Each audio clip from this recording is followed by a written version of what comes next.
آگے اللہ سبحانہ تعالیٰ فرماتے ہیں قولو انہوں نے کہا ان یسرق اگر اس نے چوری کی ہے فقد تو تحقیق سرقہ چوری کی تھی اخ لہو اس کے بھائی نے من قبل اس سے پہلے یعنی بن یمین کی چوری سے پہلے. اب یہ جو بھائی تھے جیسے ہی ان کو یہ پتا چلا کہ بن یمین کے تھیلے سے بادشاہ کا پیالہ نکلا ہے تو اب انہوں نے یہ کہا کہ اگر اس نے چوری کی ہے تو اس کے بھائی نے بھی اس سے پہلے چوری کی تھی. یہاں پر سرقہ کا جو لفظ ہے سین اور قوف سے ہے. سرقتن کے معنی پوشیدہ طور پر اس چیز کا لینا جس کو لینے کا حق نہ ہو. اب انہوں نے عزیز کے سامنے اپنے آپ کو بن یمین کے ساتھ ملانا پسند نہ کیا اور یہ ذکر کیا کہ ان کے بھائی یعنی یوسف نے بھی اس سے پہلے چوری کی. اس جملے سے ان بھائیوں کا یوسف اور بن یمین سے جو حسد تھا وہ ظاہر ہو رہا ہے. فَأَسَرَّ رہا تو چھپا لیا اس کو یعنی اس بات کو یوسف نے فی نفس ہی اپنے دل میں. یوسف علیہ السلام نے اس جھوٹ پر ضبط کیا. وَلَمْ يُبْدِهَا اور نہیں ظاہر کیا اس کو لہم ان کے لیے. یوسف علیہ السلام نے اس جھوٹ پر ضبط کیا حالانکہ آپ علیہ السلام اس وقت بادشاہ کے مقام پر تھے. اپنے خلاف باتیں سنی کچھ نہ بولے صبر کر گئے. آپ دیکھیں کتنا بڑا دل تھا. قال کہا لیکن دل میں تم شرن برے ہو مکانن مقام میں. دل میں کہا کہ تم نے دھوکے سے یوسف کو کنویں میں پھینک دیا اور آج اس پر چوری کا الزام لگا رہے ہو. واللہ اور اللہ اعلم خوب جانتا ہے بما تصفون ساتھ اس کے جو کچھ تم بیان کر رہے ہو. اس آیت میں واضح ہے کہ یوسف علیہ السلام کے بھائی کس کردار کے مالک ہیں. جھوٹوں کا یہ طریقہ ہے کہ کوئی موقع ہو ہاتھ سے جانے نہیں دیتے. تعریف کا موقع ہو تو جھوٹی تعریف کریں گے اور اگر مذمت کا موقع ہو تو جھوٹا الزام لگا دیں گے. جیسے ہی بن یمین کے تھیلے سے پیالہ نکلا تو بھائیوں کے سوتیلے پن کا حسد جوش میں آ گیا. فوراً بول اٹھے یعنی تھوڑی سی بھی دیر نہیں لگائی. فوراً بول اٹھے کہ اگر اس نے چوری کی ہے تو تعجب کی کوئی بات نہیں, اس کا بھائی یوسف بھی چور تھا. یہ محض حسد اور بغض کی بات تھی جسے قرآن نے خاص طور پر ذکر کیا ہے تاکہ ہم سب کو یہ معلوم ہو جائے کہ بغض اور حسد انسان کو کیسی کیسی غلط باتوں کا عادی بنا دیتا ہے. حضرت یوسف علیہ السلام نے اس چوری کے بے بنیاد الزام پر صبر کیا. ان کو پتا تھا کہ بھائی جھوٹ بول رہے ہیں, یہ اپنے عہدے کا استعمال بھی کر سکتے تھے, لیکن انہوں نے صبر کیا اور کمال حکمت سے اس کو برداشت کیا اور ان پر کسی قسم کا کوئی رد عمل ظاہر نہیں ہونے دیا, اپنے تاثرات کو ظاہر نہیں ہونے دیا, کیونکہ اگر وہ صبر نہ کرتے تو ہو سکتا تھا ان کے منہ سے کوئی ایسی بات نکل جاتی جس سے یہ راز کھل جاتا. لیکن دل میں ضرور کہا کہ تم نے یوسف کو دھوکے سے کنویں میں پھینک دیا اور آج اس پر چوری کا الزام لگا رہے ہو. بعض دفعہ ہم سے بھی ایسی غلطیاں ہو جاتی ہیں. ہمارے دل میں کسی کے لیے حسد ہوتا ہے, اس کی فضیلت ہم سے برداشت نہیں ہو رہی ہوتی. بعض دفعہ ہمارے سامنے کسی اور کو امپورٹنس دی جا رہی ہوتی ہے اور وہ بات ہمیں اچھی نہیں لگ رہی ہوتی, تو پھر ہم بھی اپنے منہ سے کچھ غلط بات نکال جاتے ہیں. قرآن اس بات کی اصلاح چاہتا ہے, اس لیے واقعی کہ اس پہلو کو ہمارے سامنے لایا گیا ہے. آپ دیکھیے کتنی چھوٹی سی بات تھی لیکن کتنی اہم تھی کہ قرآن میں اس کا ذکر کیا گیا کہ بھائی نے کیا کہا اور کتنی غلط بات کہی. سچائی تو تھی نہیں اس میں, تو ریزن کیا تھا پھر اس جھوٹ کا؟ حسد, بغض. یعنی انسان حسد میں کیسے کیسے غلط جملے منہ سے نکال سکتا ہے, کیسے کیسے غلط اور جھوٹے الزام کسی پر لگا سکتا ہے. اسی لیے حسد کو کنٹرول کرنے کے لیے کہا گیا. ایسا نہیں ہو سکتا کہ آپ کو کسی سے حسد فیل نہیں ہوگا, حسد تو فیل ہوگا لیکن اس کو کنٹرول کرنا ہے. ایکچولی ہوتا یہ ہے کہ جب ہم اپنے سامنے کسی کو بڑا ہوتا دیکھتے ہیں, کسی کی فضیلت کو محسوس کرتے ہیں, تو بہت کم لوگ ہوتے ہیں جو لوگوں کی فضیلتوں کو ایکسیپٹ کر لیتے ہیں. بعض دفعہ ایسا ہوتا ہے کہ ہم ایک ساتھ کام کر رہے ہوتے ہیں لیکن بظاہر کسی کام کرنے والے کو امپورٹنس مل رہی ہوتی ہے تو دیگر جو کام کرنے والے ہوتے ہیں ان کو یہ بات اچھی نہیں لگ رہی ہوتی. ایسے میں اس شخص کا بڑا امتحان ہوتا ہے کہ اب وہ کیا کرتا ہے. دیکھیں سچویشنز تو اللہ سبحانہ تعالیٰ خود ہی کریٹ کرتے ہیں. کیا چیک کرنے کے لیے کہ ہمارا اخلاق کیسا ہے, کیا وہ اکارڈنگ ٹو قرآن ہے یا نہیں. ٹھیک ہے, تو اس بات کا بہت خیال کرنا ہے کہ کبھی اپنے منہ سے غلط بات نہ نکالیں. جو بات کہیں سچ کہیں, سچ کے علاوہ کچھ نہ کہیں. اسی لیے آپ دیکھیے کہ آخر میں یوسف علیہ السلام کیا کہہ رہے ہیں, واللہ اعلم بما تصفون, اور اللہ خوب جانتا ہے ساتھ اس کے جو کچھ تم بیان کر رہے ہو. قالوا, انہوں نے کہا, یا ایھا العزیز, اے عزیز. عزیز اس لیے کہا کہ سارے اختیارات انہی کے پاس تھے. انا, بے شک, لہو, اس کا, ابن, باپ, شیخن, بوڑھا ہے, کبیرن, بڑی عمر والا ہے, فخذ, پس آپ لے لیں, احدنا, ہم میں سے کسی ایک کو, مکانہ, اس کی جگہ. انا نراک, بے شک ہم دیکھتے ہیں آپ کو, من المحسنین, محسنین میں سے. اب بھائیوں نے سوچا کہ والد کو کیسے فیس کریں گے. ان کو سارا قصہ یوسف یاد آ گیا.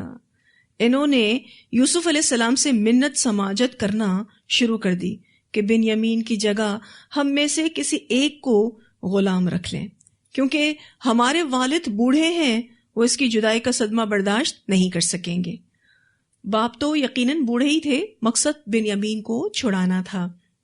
پھر انہوں نے کیا کہا, انا نراک من المحسنین, ہم تو آپ کو محسنین میں سے دیکھتے ہیں. یعنی آپ عدل و انصاف کرنے والے اور نیکی کو قبول کرنے والے ہیں. آپ بہت نیک اور شریف انسان ہیں. ایکچولی جو ڈیلنگ تھی حضرت یوسف علیہ السلام کی اپنے بھائیوں کے ساتھ, وہ اتنی احسان پر مبنی تھی کہ بھائی اس بات کو قبول کر گئے کہ آپ محسنین میں سے ہیں. قال معاذ اللہ, یوسف علیہ السلام نے کہا اللہ کی پناہ, ان ناخذ, یہ کہ ہم لیں, یعنی کسی اور کو, الا, سوائے, من, اس شخص کے, وجدنا, پایا ہم نے, متاعنا, اپنا سامان, عندہ, اس کے پاس. انا, بے شک ہم, اذا لظالمون, تب البتہ ظالم ہوں گے. یعنی گناہگار کے بجائے کسی بے گناہ کو پکڑ لیں, ایسا کرنے سے ہم ظالم بن جائیں گے. اب یوسف علیہ السلام نے بھائیوں کو یہ جواب دیا کہ میں کسی بے گناہ کو سزا نہیں دے سکتا. ایکچولی اس جواب سے ان کا مقصد بنیامین ہی کو روکنا تھا. یہ بنیامین کو روکنا چاہ رہے تھے, اس لیے ان کی ریکویسٹ کو رد کر دیا, اور ساتھ میں یہ بھی کہا کہ بے گناہ کو سزا دینا بڑا گناہ ہے, اور اس سے اللہ کی پناہ مانگی تاکہ ان بھائیوں کی پوری امید ہی ختم ہو جائے. کیونکہ اس سے پہلے بھائی کیا کہہ رہے ہیں, انا نراک من المحسنین, آپ عدل و انصاف کرنے والے ہیں, آپ نیکی کو قبول کرنے والے ہیں. تو کہا میں کیسے پھر عدل کے خلاف جا سکتا ہوں. یہاں ایک غور طلب نکتہ ہے, آپ دیکھیں تو یوسف علیہ السلام نے اپنے بھائی کو چور نہیں کہا, کیونکہ حقیقتاً وہ چور تھا بھی نہیں. صرف اتنا کہا کہ جس کے پاس ہم نے اپنا پیالہ پایا ہے. یہ نہیں کہا کہ ہم اس کو کیسے چھوڑ سکتے ہیں جو چور ہو. تو الفاظوں کا کیسا بہترین چناؤ انہوں نے کیا تاکہ کسی طرح بھی بات میں جھوٹ شامل نہ ہو. تو نہ انہوں نے اپنے بھائی کو چور کہا اور نہ ہی چوری کا الزام لگا رہے ہیں, کیونکہ حقیقت یہی تھی کہ بھائی نہ تو چور تھا اور نہ اس نے چوری کی تھی. فَلَمَّا اسْتَيْأَسُوا, پھر جب وہ مایوس ہو گئے, منہ, اس سے, یعنی یوسف سے, خَلَصُوا, اکیلے بیٹھے, نجیہ, سرگوشیاں کرنے یا پھر مشورہ کرنے.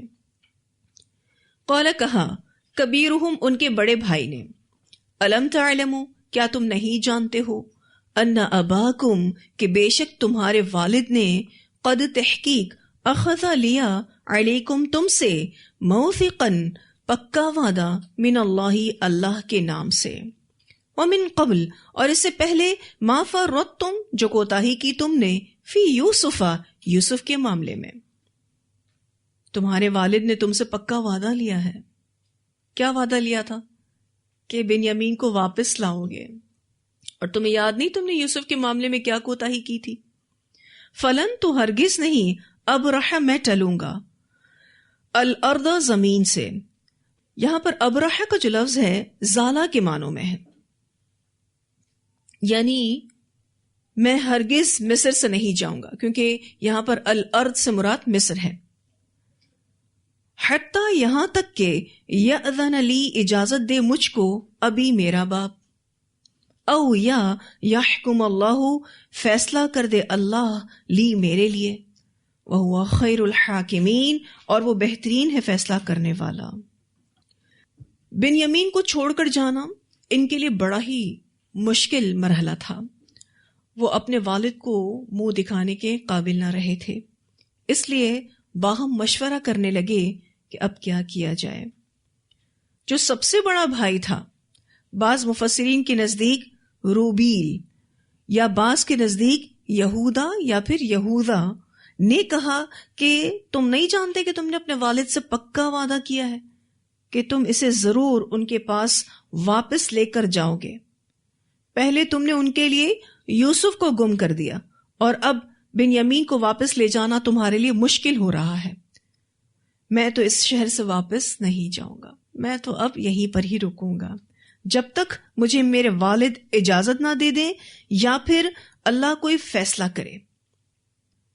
اب یہ وہی بھائی ہے جس نے یوسف علیہ السلام کو قتل کرنے سے منع کیا تھا. اگر آپ کو یاد ہو، اس نے کہا تھا کہ اسے دور کہیں کنویں میں پھینک دو، تمہیں تو اس سے جان ہی چھڑانی ہے نا، تو قتل کرنے کی کیا ضرورت ہے. اب اس بڑے بھائی میں والد کا سامنا کرنے کی سخت اور ہمت نہیں تھی، اس لیے اس نے کہا کہ میں تو نہیں جاؤں گا مصر سے، یا تو میرے والد مجھے اجازت دیں، یعنی مجھے میرے والد بلا نہ لیں، یعنی تفتیش کر کے میری بے گناہی کا یقین کر لیں اور مجھے آنے کی اجازت دیں، تب میں آؤں گا، ورنہ میں نہیں آؤں گا. یا پھر اللہ تعالیٰ میرے بارے میں کوئی فیصلہ کر دے. اس کا ایک معنی مفسرین یہ کرتے ہیں یا تو پھر مجھے موت آ جائے، یعنی اس بڑے بھائی نے کیا کہا، میں یہیں مر جاؤں گا. بے شک اللہ کے فیصلے سے مراد اس نے اپنی موت کا ذکر کیا، یعنی مجھے موت آ جائے. دوسرا معنی یہ کیا جاتا ہے کہ وہ یہ کہہ رہا تھا کہ اللہ مجھے اتنی طاقت دے کہ میں بنیامین کو چھڑا سکوں، پیسوں سے یا پھر تلوار سے. اور ایک تیسرا معنی بھی کیا جاتا ہے کہ کسی طرح یوسف بنیامین کو چھوڑ دے اور میرے ساتھ جانے دے، کوئی بھی ریزن بن جائے اور یہ بادشاہ بنیامین کو چھوڑ دے. اللہ تعالیٰ میرے لیے کوئی نہ کوئی فیصلہ ضرور کرے گا، کیوں؟ وہ سب سے اچھا فیصلہ کرنے والا ہے، وَهُوَ خَيْرُ الْحَاكِمِينَ، اسی کا ہی فیصلہ بہترین ہے. یا پھر وہ یہ کہنا چاہ رہا تھا کہ مجھے اللہ کا فیصلہ منظور ہے، وَهُوَ خَيْرُ الْحَاكِمِينَ. ارجعوا، لوٹ جاؤ، الی ابیکم، اپنے باپ کی طرف، تم سب جاؤ میں یہی ہوں. فقولو، پھر کہو، یا ابانا، اے ہمارے ابا جان، ان ابنک، بے شک آپ کے بیٹے نے، سرق، چوری کی ہے، وما شہدنا، اور ہم نے دیکھا نہیں، یہ چیز ہمارے سامنے نہیں ہوئی ہے، الا مگر بما علمنا، ساتھ اس کے جو ہم کو معلوم ہوا، ہمیں صرف معلوم ہوا ہے، وما کننا، اور نہیں ہے ہم، للغیبی، غیب کے لیے، حافظین، حفاظت کرنے والے. اب یہ قصہ آخری مراحل تک پہنچ رہا ہے. جب یہ اپنے والد کے پاس پہنچے تو ان سے کہا کہ آپ کے بیٹے نے چوری کی ہے، حالانکہ وہ یہ بھی کہہ سکتے تھے کہ ہمارے بھائی نے چوری کی ہے. آپ دیکھیے کہ ان کی باتوں میں کتنا حسد تھا. چاہتے تو کہہ سکتے تھے نا کہ والد صاحب ہمارے بھائی نے چوری کی ہے، کہا نہیں، آپ کے جو لاڈلے بیٹے ہیں انہوں نے چوری کی ہے. اس چھوٹی سی بات میں انسانی نفسیات کی بہت سی باتیں چھپی ہیں. اس میں طعن، تحقیر، ملامت اور اپنی بڑائی اور غرور اور تکبر ہے، اور اس میں سنگ دلانہ رویہ ہے. ایسے موقع پر جبکہ بوڑھے باپ کے دل پر ایک زخم لگا تانے دینے سے بچے باز نہ آئے، اور کہا آپ کے پیارے بیٹے نے چوری کی ہے اور ہمیں مصیبت میں ڈال دیا ہے۔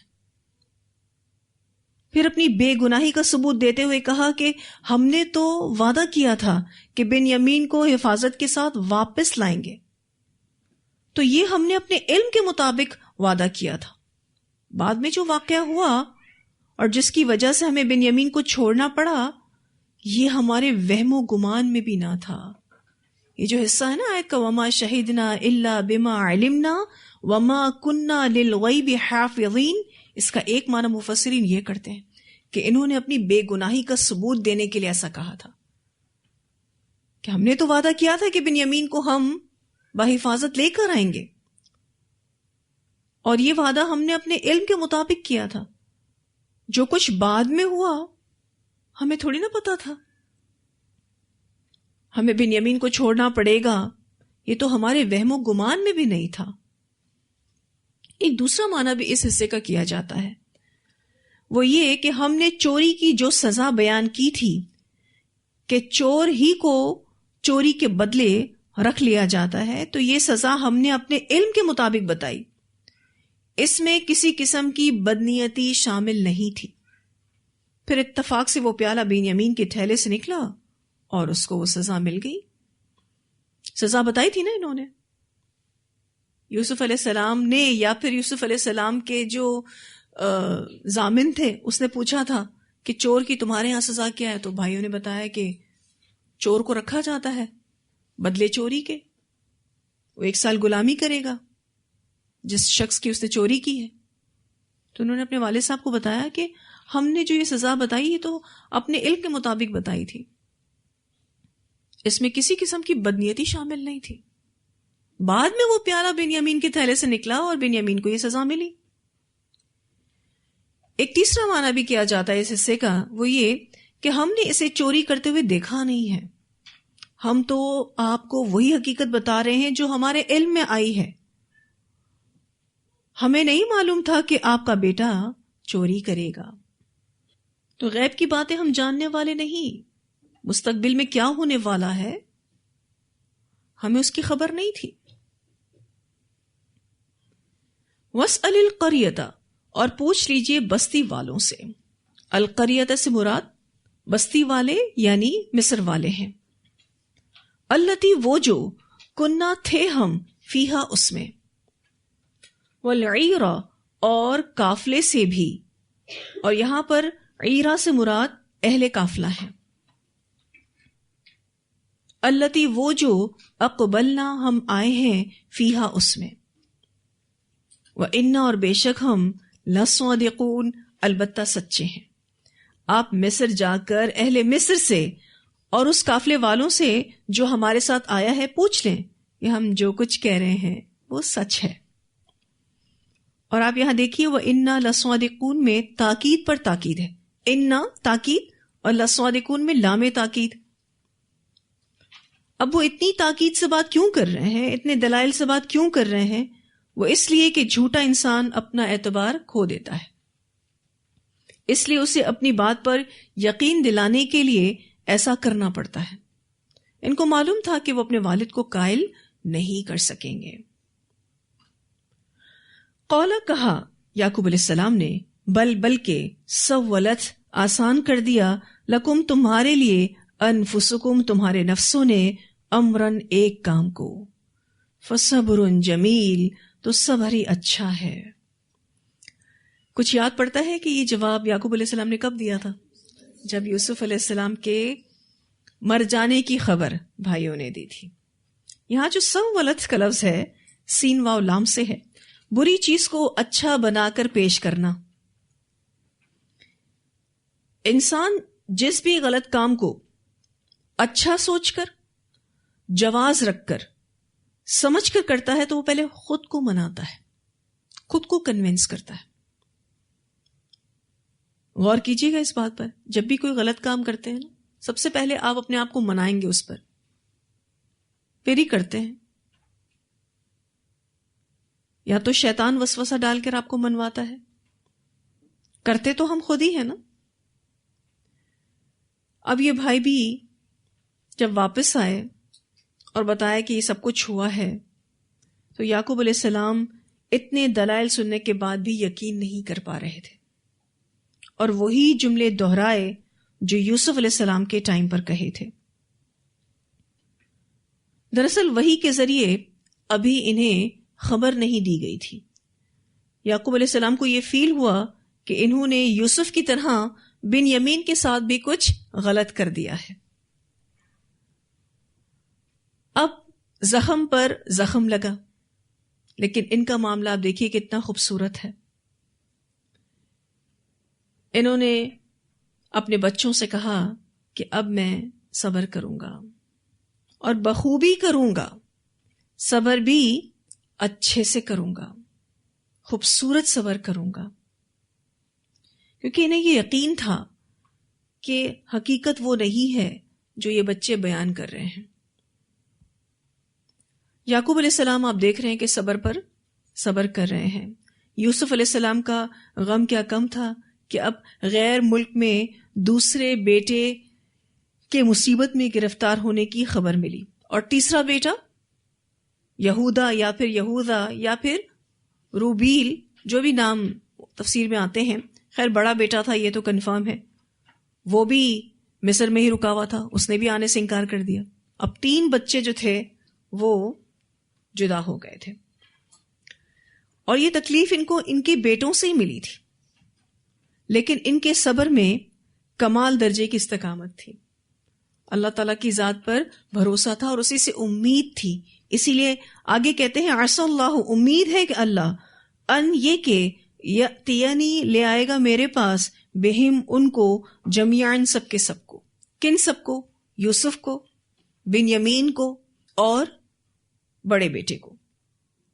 کہا مجھے امید ہے اللہ مجھے سب سے ملا دے گا۔ انہو بے شک وہ، هو العلیم الحکیم، وہ خوب جاننے والا ہے، حکمت والا ہے۔ ہم یہاں یہ بات کر رہے تھے کہ ایک تو کمال درجے کا انہوں نے صبر کیا، اور پھر اللہ کی ذات پر ان کو بڑا بھروسہ تھا، بہت پر امید ہیں۔ یہ ہیں وہ اخلاق جو قرآن سے مطلوب ہیں، ایک صبر جمیل اور دوسرا پر امید رہنا، اللہ سے پر امید رہنا۔ ہمارا اس میں امتحان ہے کہ مشکل وقت میں اچھا کون رہتا ہے، غیر معمولی حالات میں اپنے جذبات کو کنٹرول میں رکھنا، اپنی زبان کو سنبھالنا، خود کو سیدھے راستے پر چلانا اصل کامیابی ہے۔ اب یہ بہت زیادہ ہوپ فل تھے، اللہ تعالیٰ کی ذات پر ان کو پورا بھروسہ تھا کہ ایک دن آئے گا ان کے سارے بچوں سے اللہ تعالیٰ ان کو ملا دے گا، پوری فیملی ری یونین ہوگی۔ ہمارا معاملہ کیا ہوتا ہے؟ ہم کہتے ہیں ہم سے صبر نہیں ہوگا، جب ہمیں تکلیف اسی بندے سے ہی دوبارہ ملے، ہم کہتے ہیں بار بار یہ شخص تکلیف دیتا ہے، ہم کتنا صبر کریں۔ لیکن آپ دیکھیں یعقوب علیہ السلام الحمدللہ کتنے پازیٹیو نظر آ رہے ہیں، اور ان کا یہ کہنا انہ هو العلیم الحکیم، بے شک وہ خوب جاننے والا ہے، خوب حکمت والا ہے۔ اللہ تعالیٰ کے فیصلے علم اور حکمت والے ہوتے ہیں، تو اس پر اعتراض کیسے ہو سکتا ہے؟ میرے رب نے جو بھی فیصلہ کیا ہے اپنے علم کے مطابق کیا ہے، اپنی حکمت کے مطابق کیا ہے، یقیناً اس میں خیر ہوگی۔ تو یہاں سے ایک بہت اہم بات سیکھنے کو ملتی ہے کہ کسی بھی بری سچویشن میں، کسی بھی برے حالات میں ہمیں پازیٹیو رہنا ہے، اللہ تعالیٰ کے فیصلوں پر راضی رہنا ہے، کیونکہ اللہ تعالیٰ جو کرتے ہیں اچھے کے لیے کرتے ہیں۔